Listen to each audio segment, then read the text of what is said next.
Hi guys, it's been a while since I made a video, but it's 7 grand of Evolve Electric, and as you can see behind me is the Ford F-150 Lightning. They're doing a special event here on Chelsea Piers in New York City. I got lucky enough to get an invite, try to get an interview, and get you some insider information, hopefully. Of course, they're not going to reveal everything, but it's a pretty cool day today. Not many people around. For the truck, it's a bit off the street, so passersby won't see it, but and this blue color, it looks a little silver, but this is an exclusive color for the F-150 Lightning. All right, hope you enjoy. Thanks for watching. Don't forget to subscribe, like, and all that. Okay, could you just state your name and job with Ford so that the audience knows who you are? Yeah. My name is Darren Palmer. I'm the General Manager for Battery Electric Vehicles for Ford. Okay, so you worked on the Mach-E also? Or? Yes, I was part of the founding team that developed the strategy and then delivered those products. I was the Director of Product Development for electric vehicles at that time. Okay. So were you planning the F-150 at the same time you were working on the Mach-E, or it's after you got into the Mach-E? Because I heard there were a lot of surprises of how powerful and how great the electric motors were. Did you say the next thing we got to do is the truck, or was that kind of a joint? Yeah, we've been working on the whole portfolio once we made our strategy. So the strategy was we're going to make a portfolio of products. We're investing $22 billion to do that. And then we're going to electrify all our icons. And our other directive was that each one has to do things that gas could never do. To get the heart for people, the head will follow. And then they must be profitable, because if companies are not making money on them, they're not going to push them. So that's important for us, and our portfolio is intended to do all three of those. This is the third one: Mach-E, Transit E, and then F-150 Lightning. Okay. So, it looks like an F-150, feels like an F-150 from the outside, but I think the innovation that probably a lot of people will overlook is the trunk. How did that come about?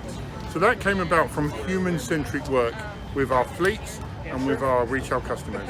So we started with very early on, early prototypes, and what do you do? Not what do you want, because they don't always know what they want.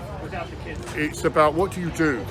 And then we look for solutions to help them with the things that they do. And a lockable space with power in it that can contain load came in really strong. So we made that a directive of the program, and we've been working on it since. It was 10 out of 10 hard to do. It may not be obvious, but everything wants to be in that space, from pumps to batteries to control valves. They all want to be there, and then you have to clear them out to create space. It's really hard, and that's why it's not on a lot of vehicles. But our team worked super hard to do that. And also, our customers told us they want the max space, even if it's an irregular shape. They'll find out how to use it themselves. They just want a blank canvas. So we pushed every millimeter in every direction. As a result, you can fit 2 sets of golf clubs in there, or 400 pounds of bags of Quikrete. This is really incredible. Yeah, I saw the little icon for the golf club, but making sure that it came, most of them just use the regular trunk lid, but the whole grill lifts for the easy loading. Yeah, because if we wanted to make maximum use of the space, we needed to drop down that front area so you can load it like you do a liftgate in an SUV. So that was really important, and that took a lot of engineering to do that as well. And that's why it had to be power as well. We wanted it to be very easy to operate, just like, say, the liftgate of an SUV. So when you press the button, it opens under its own power, and it closes under its own power. And that gets a lot of attention, by the way, when you do that. Yeah. And I see you have charge ports on both sides. Are they both high speed, or is it? I know, on the Macan, one is the Porsche Taycan. Sorry, one is for regular home charging, and the other one is high speed. So we have the actual charge point is on one side. Okay. The other side is for symmetry, which our customers, they love symmetry. They're obsessive about such things. So yeah, so we just wanted that symmetry. So they're on the left side, and it's both the DC and the AC port, the standard port. For the country. So the other one's just a blank, basically. Yes. Okay, very cool. I was wondering if that was that. And of course, truck buyers care about the ruggedness and the durability. Can you talk about how you guys developed the battery case and the skid plate to make sure that this could work off-road on construction sites, all that stuff? Yeah, so this went through the exact same sign-off in our centres as the F-150 main gas truck does, every single piece of it, and it had to pass all of it in the same way, and that is set up for the top 5% of abuse, I would call it, really, in the market. So it's like a high performance drill. They're developed on a building site where they're used all day long, every day by everybody, and then everybody wants to buy the retail version of that as well. Same thing. So this is signed off for top 5% of fleet usage, and every part of it's designed for that. And so we use a suspended damped battery in that frame because it's unproven technology whether a battery can take that amount of shake over 15-20 years. So we wanted to give it the best chance possible, and so that's why it's inside the iron case, steel case, and it's in its own box, but it is suspended on dampers so that it takes the worst of that shock out of the system for the battery. Very cool, very cool. And it's liquid cooled? You guys are... Oh yes, for sure. It's actually got multiple liquid cooling systems. We had to add an extra one because under extreme towing usage, you needed an extra independent circuit. So there's actually two, and it can take 10K towing in every condition. And I mean, you can tow 10K up a 25% grade as if it's not even attached to the truck. How we can stop and start again, and it hardly even feels that it's connected to the vehicle. So super powerful. Very cool. And just a little spot in the front is enough air for the radiator, or do you have other radiators around the truck for yeah, so there's enough air cooling coming through with the fans and radiator system to do the cooling that we need. It's a different cooling job than a gas engine. Yeah. And the system controls wherever it needs that cooling, and it's got multiple compressors to be able to do that. Very cool. And everybody talk cold conditions are a serious thing for batteries. I mean, they lose some charge. What kind of range have you seen hit from cold testing? So the important thing is that accurate range estimation, and we've been working on that for our Mach-E, and actually the biggest impact is the driver. So a good driver who understands EVs, they leave it plugged in all the time, and then they press the button that says I'm leaving soon, and the vehicle prepares itself for that. Those people use 3% of their energy for heating, and therefore almost no impact to range. And the vehicle knows that, and it will always give you an accurate range. Another person who just jumps in the truck for a 15-minute drive, it's left outside, not plugged in, and they heat up the cabin every time, they can use up to 20% of their energy just for heating. Therefore, they will be shown a new range, but we always show an accurate range because you need to know where you can go. And then when customers ask, oh, why is my range not what I expect? We send them a push message on FordPass to say, we actually say, range not what you expect, question mark? Oh yeah, click. And then we tell them, listen, this is what affects range. All you got to do is leave it plugged in, and then set a departure time, and the car will not only be comfortable, it'll be ready for you, and that's how you maximize range. You don't have to do that every day, but if you want the maximum range, that's how you do that. And then secondly, the vehicle measures the load that's put on it. It's got weighing scales, electronic, and it also knows which trailer you've got attached to it, and then it adjusts the range for you there. It also goes off to the cloud and comes back and adapts that range to topography, the wind direction even, and the typical traffic conditions in those areas, and it'll update your range again. And then we measure at the end, compared to what we guessed, and say, is it accurate? And we keep adjusting until we get as close to zero and accuracy as we can. Very cool. So you were saying that you could do push notifications to people with this is the new Ford app. So we want to move to an experience where instead of just one transaction when you buy the vehicle, we've got a consistent relationship with the customer.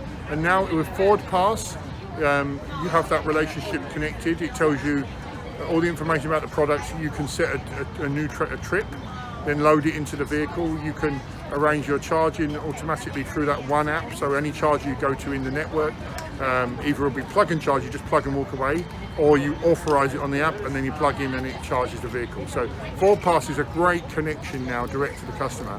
And as we do watch social media, and we're learning what our customers say about a product, and if we want to help them with a message, we can direct push it to them in the FordPass app. And that's what we've been doing about charging and range to help educate them.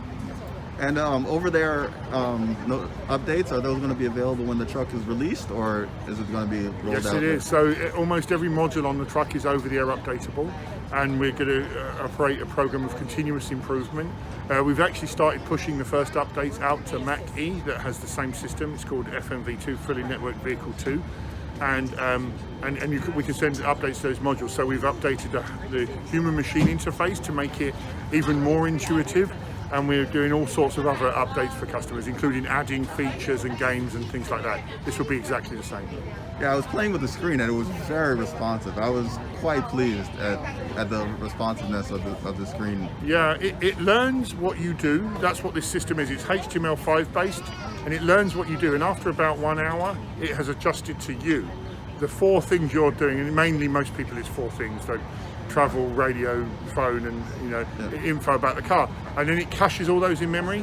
So now they become near instant, those 4 things, and that's how it gets so fast. So it gets faster over time because it learns you. By the way, we're also making tweaks the whole time and downloading software or bug fixes. But I'm very pleased with the system's performance. Even for a brand new vehicle launch, it's performed really well in the market. But we're just getting started on the tweaks, to be honest. Yeah. Well, you're saying it performs well in the market. I heard some good figures about orders. Can you release that, or can you... Yeah. So I think we've announced it today in our Capital Markets Day. We're currently at over 70,000 orders in just a few days, and that doesn't include fleet. So we're very pleased with the response, and we know it hasn't met full penetration across the US yet. So as that happens, we expect to see more, and as people learn about what it does, we also expect to see more. So we're very pleased with the response. It shows that people are ready for electric vehicles, and this being the best-selling electric vehicle in America, it's really important. It's going to get people's attention, and I think start the mass move over to electric vehicles. And when do you think the first trucks will be on this release to customers? We're planning for mid-year in customers' hands next year, Okay. and we're well on track for that. And the sign-off of the vehicle is going very well. So we've got lots and lots of prototypes that have been running for long. They'll have done millions of miles by the time it's released. Are you worried about this cannibalizing the regular F-150? Well, A little bit? really over time, we're going to see a migration to electric vehicles. We want that to be how customers love them, and they do even more for them, and we want that to be good for the business. We're planning for long-term profitable sales of electric vehicles. That's our plan. So we'll let customers, we're showing them products at prices they never had before. We do expect a good take-up, and we're ready to manage that transition across. So whether they buy F-150 gas or hybrid or electric, as long as they're happy with the vehicles, we're very happy with that as too. We're going to help them with that transition. All right, just a few more questions. Now the battery, are you releasing the size of these batteries for the 230 and the 300 mile range? We will do later, but at the moment we want to concentrate on the utility of the truck and what it does. That's the first most important thing for people, and then we'll release all the specs and numbers later. We don't want everybody to focus on every spec instead of what is it doing for them. That is what's really important for them, so that's why, and we will release all of that. And you guys, I heard you guys got a deal with SK to provide batteries for the next, for the future. Yeah, that's super important. Yeah. So we're going to need a lot of batteries for these, and we formed a JV with SK Innovations to do it. We just announced that today, and that gives us access to huge numbers of batteries, and we're building all of those in the US with new facilities. Are you building a plant in Michigan, or is this I think they're in the south, somewhere? SK is currently in the south? Yeah, so we're just announcing where they are now. Okay. And why did you decide that all of them have dual motors? Was that a early decision? Yeah, it was. Well, that actually we decided that also during testing, because we know customers could expect towing ability, and they expect it to be more than what they ever had in gas. So it simplifies the message. Everybody understands clearly. While people are in this transition, it's more than they ever had on gas. It's a very simple message for them. We decided to put the dual motor on all of them. It helps with that message for people as they wake up to an electrified vehicle and understand they are more powerful than anything they ever had in gas. So that's one reason why we did the dual motors. And I know a lot of truck guys are like, we want a solid axle. Going with the, especially for towing, independent suspension. How do you guys feel about the transition to? So towing with this vehicle is an absolute delight. The extra weight in the product, plus The way it tows, absolute effortless. I think we're going to look forward to demonstrating it to people. Like I say, this will pull a 10k load up at 25% grade, like it's not even there. And so we're going to soon demonstrate it to people, and then we'll ask them what they think. Okay, very cool. And I think I heard you said that you did the weighted load tests for range. It wasn't just the empty truck. That's correct. We rate this vehicle. EPA test is done with a 1k load, 1,000 pound load in the truck. So if you have less than that, you're lighter than when we tested it for EPA. If you put 1,000 pound more in there, then you're 1,000 pound heavier than EPA. It does adjust the range to that, but it's not as much as you might think, because you regain that every time you brake. It regenerates the energy, so it doesn't affect the range as much as you think it would. And we're already halfway there with 1k. Were there any aerodynamic tricks that you guys used on this that you didn't use on the regular F-150? Yeah, so it doesn't have the flow-through grille because you don't need the radiator there, so that's a big one. Also, we made the front smoother, and we put the whole skid plate across, down the whole bottom of the vehicle, aluminium, so that really helps aerodynamic flow. And no tonneau cover. That didn't really affect much. Oh, yeah, we have available tonneau cover, okay. And we decided so customers, some want, some don't. It's compatible with all accessories from current F-150. So some people will want to have tonneau cover that's available, and that all does improve aerodynamics, yes. Okay. But I will say it was tested for EPA without the tonneau cover, so that's only going to improve things when that's put on as well. Right. Yeah, I think we're good. Thanks. Thank you. They're really great questions. Thank you. Well, competition. I know everybody talks about the Cybertruck. I don't really see the Cybertruck as your real competition. GMC's got the Hummer, which is probably overpriced. So Rivian, which you guys worked with a little bit. So I would say primarily this vehicle was made, so we're first targeting our million F-Series customers a year. So start there, and something that was really going to appeal to them at a price that's in the range that they afford today. The second set I see with that Mega Power Frank, it pulls people in who might have had an SUV before, and now they like the function of this, plus they get that bed for all sorts of other uses like leisure and so on.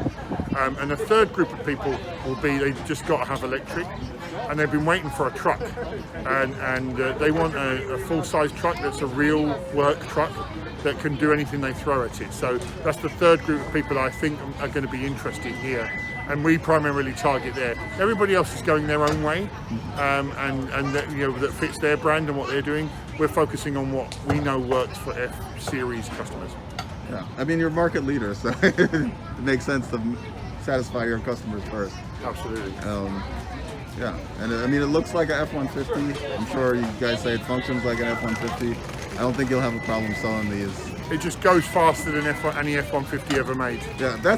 Yeah, was the Lightning name an homage to your old F-150? Yeah, Lightning? it was as well. We thought about the name, and it's both a homage to that, plus it's electrified as well. It really fits well. Yeah. But back then we could do real performance or full function. Now we can do real performance and full function and off-road as well. So, and it's really much faster, of course, than anything we ever could do back then with the original Lightning. Yeah. I know you guys probably can't talk about future things, but I'm sure you guys have played around with a Raptor version or something to see how fast this thing can really go. We don't talk about future products, and this is what we've got to announce today. But we have a $22 billion cycle plan of products coming through. I think we just raised that today in the Capital Markets Day that is running at the same time as this. So we've significantly increased our investment again, and we have a whole series of products. I think we did also announce something to do with the next one that's coming that I've also been working on for the last 3 years. SUV? Yeah, this SUV. So, and that's incredible as well. So, each one, we're making it to do things you could never do, and to appeal to our customers at a price they can afford. So that's what's so exciting to me, that it's accessible to so many people.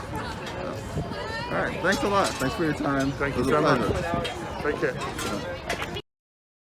Thanks again for watching. Please subscribe, comment, hit the notification bell, like and share to help our channel grow. And below you'll find links to our website, evolveelectric.org, our Twitter and Instagram,